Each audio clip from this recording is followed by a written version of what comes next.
আবারও ব্যর্থ বাংলাদেশ ক্রিকেট দল। যুক্তরাষ্ট্রের মতো আইসিসির সহযোগী সদস্য দলের বিপক্ষে আবারও হারল টাইগাররা। একদিনের ব্যবধানে 3 ম্যাচ সিরিজের প্রথম 2 টি-20তে হেরে সিরিজ হাতছাড়া করল সাকিব শান্তরা।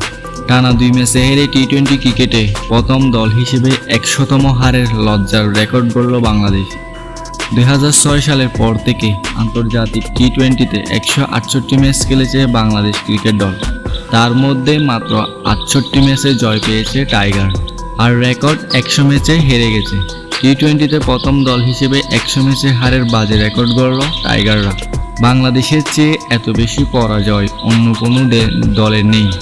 টি-20তে সবচেয়ে বেশি ম্যাচ হারের দিক থেকে বাংলাদেশের পরে আছে 2 বারের বিশ্ব চ্যাম্পিয়ন ওয়েস্ট ইন্ডিজ আর 1 বারের চ্যাম্পিয়ন শ্রীলঙ্কা। 2012 ও 2016 সালের টি-20 বিশ্বকাপের চ্যাম্পিয়ন ওয়েস্ট ইন্ডিজ 193 ম্যাচে অংশ নিয়ে হেরে গেছে 99টিতে।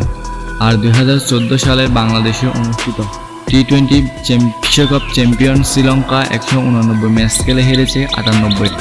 বাংলাদেশের র্যাঙ্কিং 1, অর্থাৎ বাংলাদেশ 100 ম্যাচ হেরে গেছে। জিম্বাবুয়ে 145 ম্যাচে অংশ নিয়ে হেরেছে 95টিতে।